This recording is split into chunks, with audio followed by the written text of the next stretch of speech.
Estamos hablando el día de hoy de qué estamos haciendo los ciudadanos para erradicar el secuestro.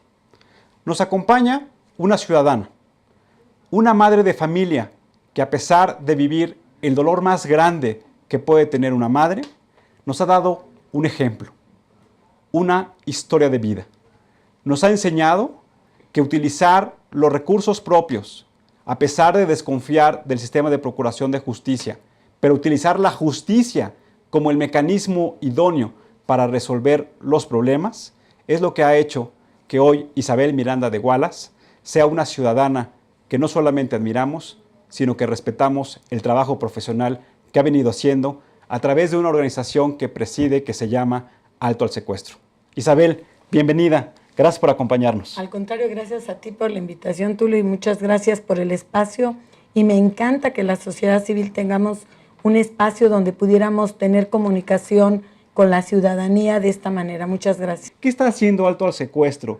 No solamente en materia de obtener información estadística, sino también en la ayuda a las víctimas, que me parece que ese es uno de los valores fundamentales que tiene tu organización. En Alto al Secuestro nosotros decimos que todas las personas cuentan, todas las personas valen. Por lo tanto, también deben de contar los secuestros que atiende la Federación.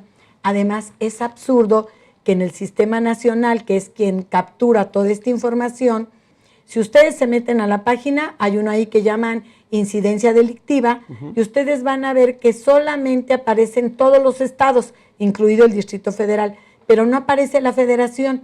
Hoy la Federación está atendiendo casi el 50% de los delitos de secuestro. Nunca en la vida habían atendido tantos secuestros en la Federación y hoy no los están reportando. Entonces, es vital que esto se lleve a cabo. Ya hemos tenido pláticas tanto con el secretario ejecutivo como con el propio secretario de Gobernación, que ha mostrado una gran apertura al tema, y esperemos que ya en breve, ahora sí, los mexicanos podamos ver reflejado en estas cifras cuántos secuestros suceden en cada entidad, pero también cuáles son los que atiende la PGR. Tenemos un problema muy grave. Las víctimas están completamente olvidadas.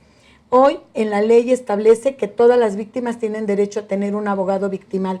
No tenemos abogados victimales, no los han proporcionado, y esto hace que haya un inequilibrio en el proceso, porque el Estado sí le pone un abogado a quien lastimó a la sociedad, pero a quien fue lastimado por un delincuente no le ponen un abogado. Exigimos que se cuenten con todos los abogados victimales para que la gente pueda tener un abogado. Imagínate que una víctima ya sufrió el secuestro psicológico, emocional, y además quedó sin un recurso económico, y encima tiene que pagar un abogado. Bueno, nunca tienen, y por eso se presentan a las audiencias solos y no tienen quien los esté acompañando en las audiencias. Una de las herramientas que dicen los ciudadanos es la denuncia. Así es. ¿Qué tenemos que hacer los ciudadanos, dada la complejidad de este delito que es el secuestro, para poder denunciarlo? Mira, lo pueden hacer solamente vía telefónica. Si ustedes hablan al 089, ahí pueden denunciar el delito de secuestro y posteriormente ya ir con calma y presentar su denuncia de manera, digamos, física, formal, porque es formal desde el momento en que ustedes lo hacen vía telefónica. Lo que yo les pido y les aconsejo es: jamás pasen por un secuestro sin una buena asesoría. Yo quiero decirles que en términos de asesoría, la PFP tiene muy buenos asesores, es quien ha capacitado a nivel nacional a todo mundo. Ellos fueron capacitados primero por los americanos y les dieron una muy buena capacitación. Pero lo que no podemos hacer es llevárnosla solos, porque nadie estamos preparados ni para la violencia, ni para el vocabulario, y mucho menos para las exigencias de parte de alguien que no tiene ningún respeto ni ningún límite. Entonces, lo primero es denunciar, conseguir quién les asesore y quién los ayude, y después también cerrar la información. Sabemos que mucha gente nos empieza a decir: es que yo tengo un compadre que trabaja de judicial. No, hay que ir con la autoridad y hay que hacer todo en base a derecho, porque eso nos va a permitir el día de mañana tener la calidad moral de exigirle también al Estado que cumpla. Es cierto, no siempre detienen a todos los secuestradores, pero el hecho de que usted denuncie le da dos ventajas. La primera, que queda asentado la averiguación previa para poder ejercer acción penal el día que los detengan. Pero la más importante, le pueden brindar ayuda para no pasar este trance tan importante y tan doloroso solo. Tú fuiste con los legisladores de todos los partidos políticos y fuiste una de las promotoras o la principal promotora de la Ley General para prevenir, combatir y sancionar el delito del secuestro. Platícanos cuáles son los elementos fundamentales que se introdujeron en esta ley y que tenemos que trabajar los ciudadanos para que se puedan cumplir estos preceptos en los próximos años. Lo primero es que fue una ley general, esto es cualquiera es competente, ya no es como antes, si le tocaba un estado, le tocaba a la federación, todos son competentes, todos pueden consignar. La segunda, que es muy importante, es la primera ley donde hubo beneficios y derechos para las víctimas. Antes nadie había puesto en una ley derechos para las víctimas. Hoy ahí es donde está el abogado victimal y otros muchos derechos que tienen las víctimas de delito de secuestro. También otra muy importante, por ley quedó que debe de tener cada estado una unidad de combate al delito de secuestro, cosa que no todos la tenían. Hoy, repito, les acaban de entregar 10 kits y eso nos va a dar una ventaja ya o una mejor herramienta para poder combatir el delito de secuestro. Otra cosa que también me parece muy relevante es ya no se pueden echar la pelotita de si me secuestran en el DF y entrego el rescate en el Estado de México, ninguno de los dos actuaban. Hoy se tienen que coordinar para ver quién levanta o inicia la averiguación previa, donde la víctima lo prefiera. Tienen que coordinarse, pero tienen que trabajar el caso. Entonces yo creo que hay muchas cosas de beneficio en esta ley. Yo lo único que no preví fue el cómo sancionar a los gobiernos estatales que no cumplieran. Y eso es lo que ahora estoy pensando, qué iniciativa poder meter para que el gobernador que no cumpla, bueno, pues se le pueda aplicar una pena económica o suspenderlo del cargo, no sé, algo, porque de verdad no podemos seguir teniendo tanto gobernador inactivo, tanto gobernador inepto, que pues nada más ve pasar estadísticas, pero como no les toca a ellos, pues no le hacen nada, ¿no? Isabel, muchas gracias, nos acabó el tiempo. Gracias por tu trabajo ciudadano, gracias por acompañarnos.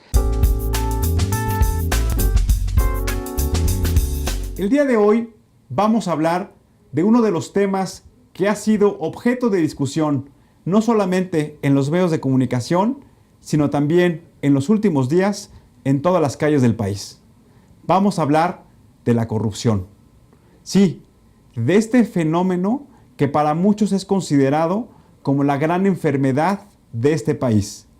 Una enfermedad que erosiona la capacidad productiva no solamente de los jóvenes, de las mujeres, de los profesionistas, sino también la capacidad de todo el aparato productivo para que este país pueda retomar la senda no solamente del crecimiento, sino sobre todo del desarrollo integral. Podemos decir que los sobornos en este país pueden equipararse al gasto educativo o son mayores que toda la inversión que tiene el país en materia de innovación, tecnología. De acuerdo a la encuesta ciudadana hecha por la Secretaría de Gobernación, en un índice del 1 al 5, podemos observar que hablando que 0 es nada de corrupción y 5 es total corrupción, los mexicanos observamos que el país tiene 4.5 de corrupción y casi en la misma escala lo que se refiere al gobierno de su estado, a su propio estado o a su delegación o municipio. Esto quiere decir que la percepción generalizada sobre la corrupción en los 3 niveles de gobierno está completamente en la escala de casi total corrupción.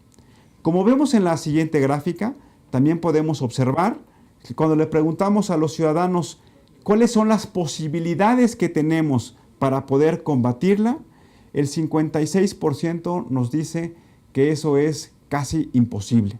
Hoy los gobiernos locales es el primer espacio en donde debemos de trabajar para poder reducir cualquier tipo de incentivo perverso que exista ante un trámite o un esquema de gestión pública. Alberto Núñez Esteva es presidente de Sociedad en Movimiento, que es una organización de la sociedad civil que ha venido trabajando en los últimos años en articular no solamente proyectos que la propia Sociedad en Movimiento ha venido impulsando, sino también de tratar de articular el trabajo coordinado y corresponsable de muchas organizaciones de la sociedad civil para construir una agenda ciudadana común. Alberto, muchas gracias por acompañarnos. Tulio, encantado, muchas gracias por tu invitación. Alberto, para empezar este programa, ¿qué es para ti ser un buen ciudadano? Querer mucho a México, Vamos a empezar por yo como me definiría como un buen ciudadano. Quiero mucho mi país. Y quiero mucho a los habitantes de este país y quiero lo mejor para ellos. Quiero que correspondan conmigo a lo que yo les puedo ofrecer a ellos. Y esa relación positiva entre dos gentes que pertenecen a un mismo país, con cariño a su país, creo que crea una buena ciudadanía. ¿Qué es para ti la corrupción? El uso indebido de fondos, se dice de fondos públicos para beneficio privado.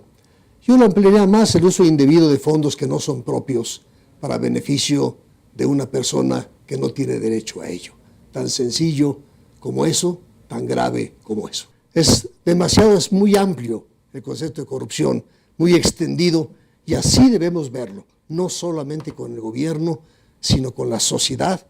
Incluimos al gobierno como un factor muy importante, pero la corrupción está en todas partes. ¿Cuál consideras tú que son las causas que se han venido insertando en la estructura de nuestro país que conllevan a la corrupción? Las leyes que se ponen, y hay una tendencia a no cumplir esas leyes. O sea, se ve el ejemplo de que no pasa nada, no cumplo con la ley, no sucede nada. Y eso me alienta a hacer la corrupción, a dar un paso adelante de la corrupción. La impunidad. La corrupción está íntimamente ligada con la impunidad. La impunidad, unos dicen que es el 98%, otros decimos que es el 96%. Ponen la cifra que quieras. Pero el problema de la impunidad en México es gigantesco. Y la impunidad es lo que provoca la corrupción. Si no hubiera impunidad, te aseguro que se abatería considerablemente la corrupción.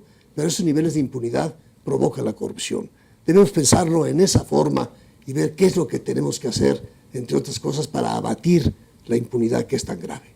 ¿Cuál consideras tú que son los elementos en el sistema educativo de nuestro país que debemos insertar para que la cultura del mexicano, como un elemento fundamental, como una competencia laboral, sea no ser parte ni al menos ocasionar actos de corrupción?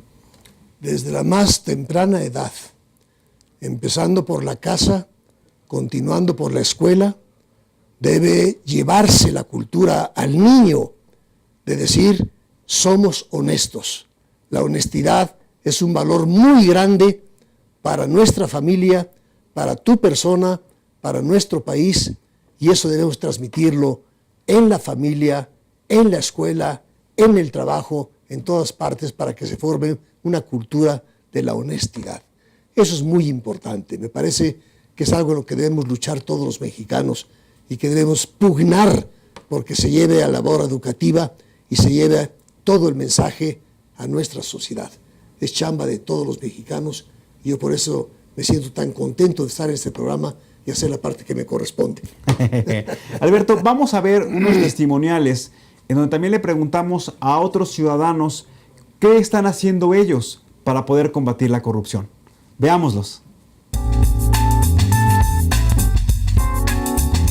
Pues sería la cultura, ¿no? Que empieza pues desde casa, pues aprender los valores y pues no cometer delitos para no caer en la corrupción, quizá. Yo creo que la corrupción no termina humanamente, sino que también tiene una combinación espiritual.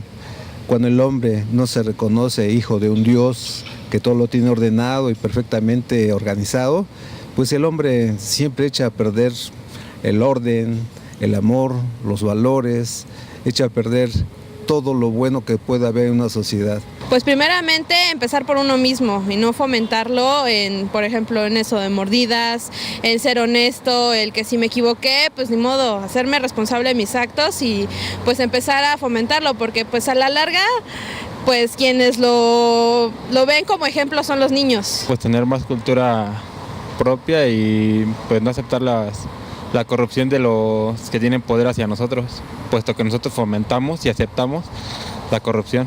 En un principio no aceptarla, ¿no? Y denunciarla. Lo más importante sería denunciarla. No ser partícipe de ella, aceptando las multas en algún momento.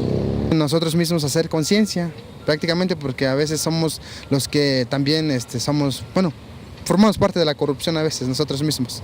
Pues yo creo que desde uno mismo es donde debe de empezar el cambio. abstenernos, ¿no? De tener esa conducta, o sea, no darnos, pues, o sea, si nos piden, pues no darles, o sea, si van a levantar una infracción, que la levanten y sin problema, ¿no? Pues no entrarle, de plano no entrarle. Cuando inicia la nueva administración del presidente Peña Nieto, se logra establecer un gran acuerdo entre los partidos políticos llamado el Pacto por México. Uno de los compromisos que suscribieron el Ejecutivo Federal y todos los partidos políticos presentes en el Pacto por México eran 2 compromisos que iban a llevar a cabo en iniciativas de ley. Una de ellas era crear una Comisión Nacional Anticorrupción, pero también la otra, que te acuerdas que lo platicamos en algún momento, la creación de un Consejo de Ética Pública en donde iban a participar no solamente el gobierno, sino también instituciones del Estado mexicano y miembros de la sociedad civil, en donde lo que se iba a buscar es que realmente llevar a cabo políticas públicas que establecieran valores ciudadanos para combatir la corrupción. ¿Por qué consideras que los partidos políticos no han cumplido con su compromiso con respecto a la corrupción? Por la enorme corrupción que hay dentro de los partidos políticos. Yo creo que si uno platica con la gente, ve uno la clasificación que la gente le da de cuáles son los organismos más desprestigiados. Los partidos políticos están ocupando casi la cabeza de desprestigio. Es muy grande y creo que deben darse cuenta los partidos políticos de lo que piensa la sociedad de ellos. Creo que lo conocen. Pero obviamente uno de los problemas que uno contempla es que nuestro sistema político está plagado de corrupción y los partidos políticos son parte de esa corrupción. La sociedad, nosotros, debemos exigir que esas cosas se lleven adelante. No queremos un México corrupto. No queremos que continúe la corrupción a los niveles que está. Y eso es una obligación de nosotros, ciudadanos, de exigir a los políticos que lleven las leyes adelante que se han comprometido. ¿Qué recomendación práctica le haces a los ciudadanos para que combatamos la corrupción? Que tengamos la valentía de la denuncia y del seguimiento hasta sus últimas consecuencias y no nos demos por vencidos. Tenemos nosotros, ciudadanos, la responsabilidad de forzar a la autoridad y a quienes estén involucrados a que esta corrupción se abata considerablemente. Y nosotros poner el ejemplo de que somos gente honesta. Es decir, reiterando lo que ya platicamos, que nos sintamos nosotros orgullosos como ciudadanos, como padres de familia, como empresarios, como empleados, que la honestidad es el principal valor que le vamos a heredar a nuestros hijos, a nuestros nietos, a nuestros empleados, a nuestros compañeros de trabajo. Sí, señor. Que la corrupción, su combate, sea un elemento que sirva para reducir la desigualdad. Este país ya no aguanta más desigualdad, Alberto. Este país lo que busca es crear oportunidades para los que menos tienen. Y ese es un objetivo que debemos seguir trabajando los que estamos en la sociedad civil. Alberto, te agradezco mucho que nos acompañes y como siempre te agradezco el trabajo ciudadano que llevas a cabo todos los días. Encantado, Tulio, y muchas gracias por tu invitación.